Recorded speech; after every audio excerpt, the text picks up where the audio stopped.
Oh, hello nerds. Things are going on. This isn't like a new setting or something. This is, I'm filming the Renaissance Nerd stuff right now, as well as your Week in Nerddom. So thank you for watching Generally Nerdy. This is your Week in Nerddom. We've been gone for 2 weeks. We're back with a vengeance. This is the music edition for the week of April 30th, which is also the first week of May, and so many things are happening. Let's get into the intro. I'm not even going to do teasers. Quiet on the set. Rolling. Hi, I am Bitsy Telek. Hey, I'm Hale Appleman. I'm Walter Kane. I'm Rene Aubergenois. Odo on Deep Space Nine. Michael Dorn, Lieutenant Commander Worf, Star Trek The Next Generation. Come and see me and hear me and talk to me and listen to me talk about myself. Hey man, this is Kevin Smith, often considered generally nerdy, and you are listening to what is often considered generally nerdy. On Generally Nerdy. You're listening to Generally Nerdy. Generally Nerdy. Generally nerdy. Oh, coming out the gate with the big stuff, the big guys, Tool has released some new music. Kind of.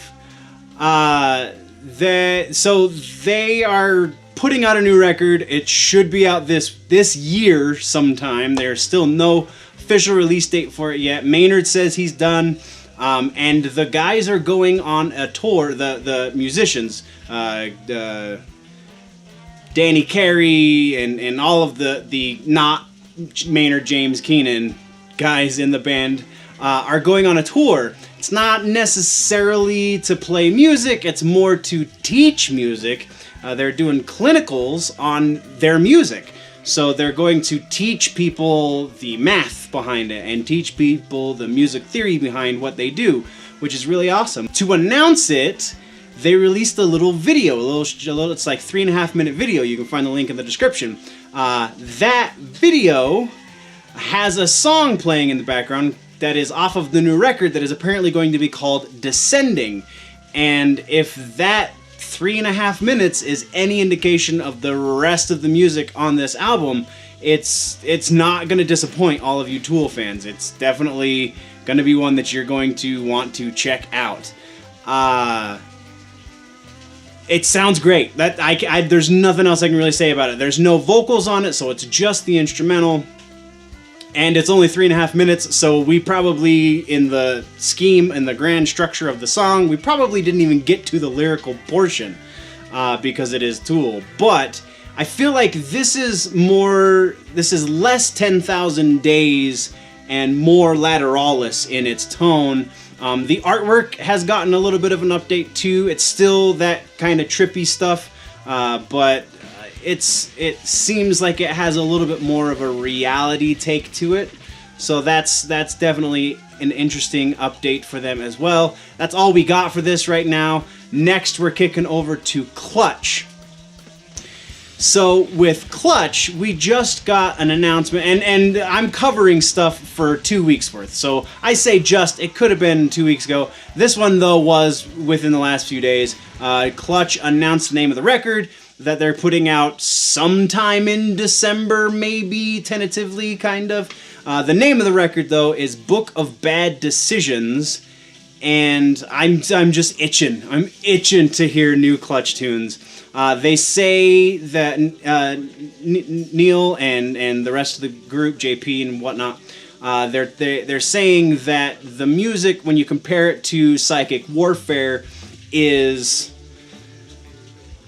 a little more stripped down in some ways, and then also in other ways they kind of vary things. Like there's vastly different BPMs on this from one track to the next. Instead of all being, right about 150 or so, they switch it up. They kind of are getting a little more experimental with their theory. I feel like is the direction that they were saying. Not that they're going to stop doing the blues, not that they're going to stop being Clutch, but they're going to just expand what that means, I feel like.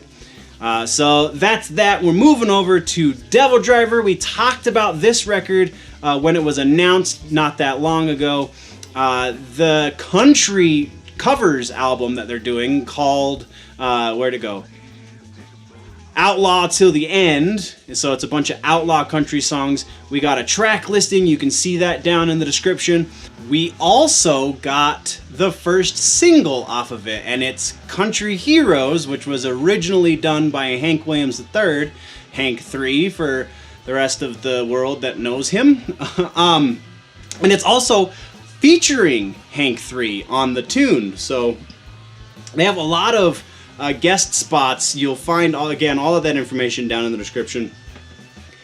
I don't know how I feel about the first tune. Like, I really like Hank 3. I actually really, really like that song when Hank does it as a country tune, but they're adding blast beats to it. I don't know. I feel like Hank's vocal on that is not a bad thing necessarily, but just the combination of all of the things in that tune, I feel like is overkill. I don't know. I hope that's not indicative of the rest of the album. Otherwise, my hopes are really going to be dashed with that.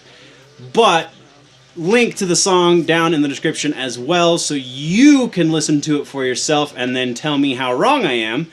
But yeah, I'm really not feeling their cover of Country Heroes. But we're kicking on next. We're going over to Code Orange. The kids in Code Orange have announced their first U.S. headlining tour.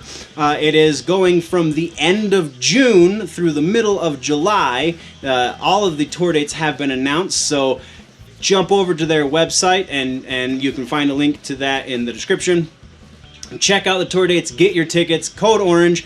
They were nominated for a Grammy for a freaking reason, because they're quite awesome. So everyone should know who Code Orange is. If you like heavy music, you should definitely check out Code Orange. They are coming to a town near you, it would seem. And we're kicking over to the next bit of news, and the next bit of news is a little bit sad, coming from Killswitch Engage, the metalcore pioneers, the metalcore, I don't know, whatever honorific you want to give to them. These guys, they had to cancel a bunch of tour dates because Jesse Leach, their vocalist, has a polyp on his throat, on his vocal cords. Man, I really thought he had, like, training from Melissa Cross, who trains, all of the heavy metal vocalists, it would seem. She trains vocalists so that they don't do that, and he did that. But he said on his Instagram post about it that he's looking forward to more class with Melissa so that he can be 100% positive this will never happen again. But this also coming off of the post about a week ago. Like I said, we're covering 2 weeks worth of stuff here, guys. But coming off of the post about a week ago where it was he and Howard in the vocal booth together. Howard Jones, the previous vocalist for Killswitch Engage. Well, the vocalist in the middle, because they started with Jesse Leach, and then Jesse left for personal reasons, so Howard came in and started singing, and then Howard left for personal reasons, and then Jesse came back. So that's where we're at now, and Howard is one of the greatest metal vocalists to have ever lived, and the fans were always saying, when are we going to get a duet? When are we going to get a song that has both of these guys, because we love them both so much? We're going to get it on the new record. They're working on the new record that is still slated to come out this year, but now Jesse's got a setback. It's like a month-long deal so that he can get that taken care of. So super sucks, but we are going to be getting new Killswitch music by the end of the year, so that's definitely a bonus.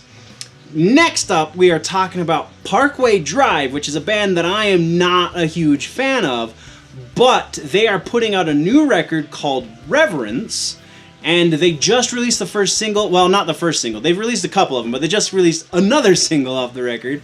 The song is called Pray, and I will be the first to admit that a band can change, and hopefully that changes for the best. Parkway Drive, this kind of new tone that they're going with their new record, I'm digging it. I feel like they are growing. They're growing up as a band. They are maturing. The sound on this song, and I haven't listened to any of the other singles they've released yet. I think there were 2 other ones. the sounds for this song, and we'll talk deeper once this releases, but it sounds like they are getting, they're expanding their sound, and that's always a good thing as long as you do it smart, intelligently. And it seems they're heading that direction. So check it out. Name of the song is Pray. Again, link in the description, and then we can talk about how you feel about that tune.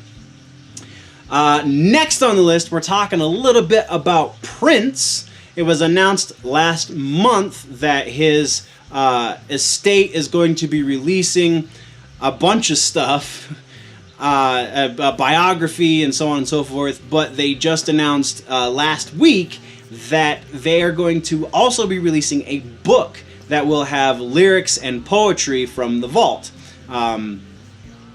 And potentially we're going to have journal entries from Prince on the road, as well as unseen photos from the vault as well.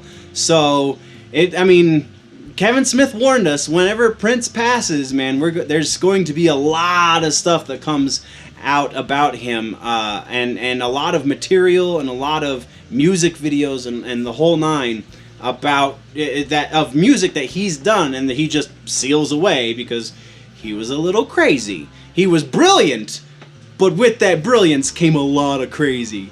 So that's really awesome. We're going to start finally seeing some of the stuff in there. Kicking over next, we're definitely switching musical gears from Prince to Dimmu Borgir, black metal stalwarts. They are putting out a new record called Aeonian after about 8 years off. If you're into heavy stuff, you want to dip your toes in the black metal pool, Dimmu Borgir is definitely the band to do that. Just listen to one of the tracks off of the new record, and it's Dimmu Borgir. This is the band that Danny Filth wishes he was in, because Cradle of Filth is Dimmu Borgir light. So yeah, definitely it's true to form. They're talking about how they one of the reasons why it took them so long to do this record is because they wanted to play with the form and get experimental. It's not all that experimental. It's pretty straight up Dimmu. So it's not a bad thing. Definitely not a bad thing, but not as much growth as they would lead you to believe in the interviews. And then our last bit of news, all right. This is kind of a two-parter for music. First, the Kanye West thing. Everybody's talking about it. Kanye West came out recently and in support of President Trump, which, being a rich person, it makes sense. Who cares if he's black? He's also insane. Like, I am not thinking less of him for coming out in support of the president. His reasonings for supporting the president. He's said things along these lines before at concerts. It just didn't get the press because people are like, oh, it's Kanye. He's just going through a thing. But now he's wearing the MAGA hat and he's got it signed by the president.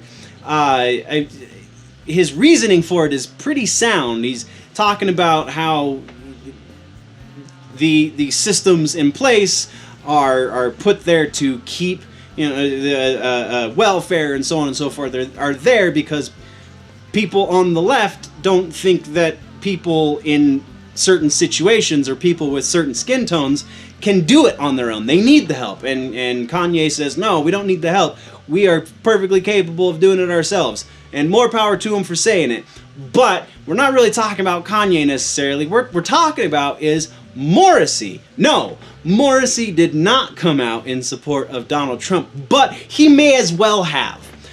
Recently, in an interview he posted himself on his website, he comes out and attacks left-wing politics. He comes out and attacks halal foods because of the mandatory way in which you must slaughter the animal. And Morrissey is a horrible vegan, so anything that requires you to slaughter an animal in any way is horrible for him. So that's why he would come out against that. He came out against Theresa May. He also came out against the mayor of London, Sadiq Khan.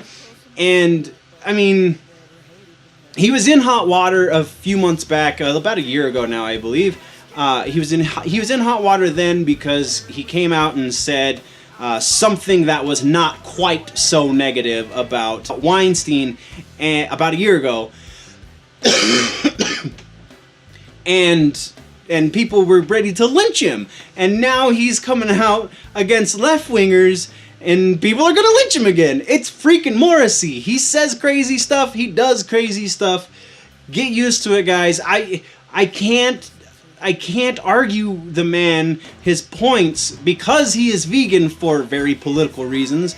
I mean, he has a point for being against halal food because he is pro freedom of speech. He has a reason to be against left-wing politics and to be against not necessarily Theresa May, because she's part of the reason why England had Brexit, but Britain is going through Brexit. But still, like, if you listen to his argument, you can find a link to his website in the description.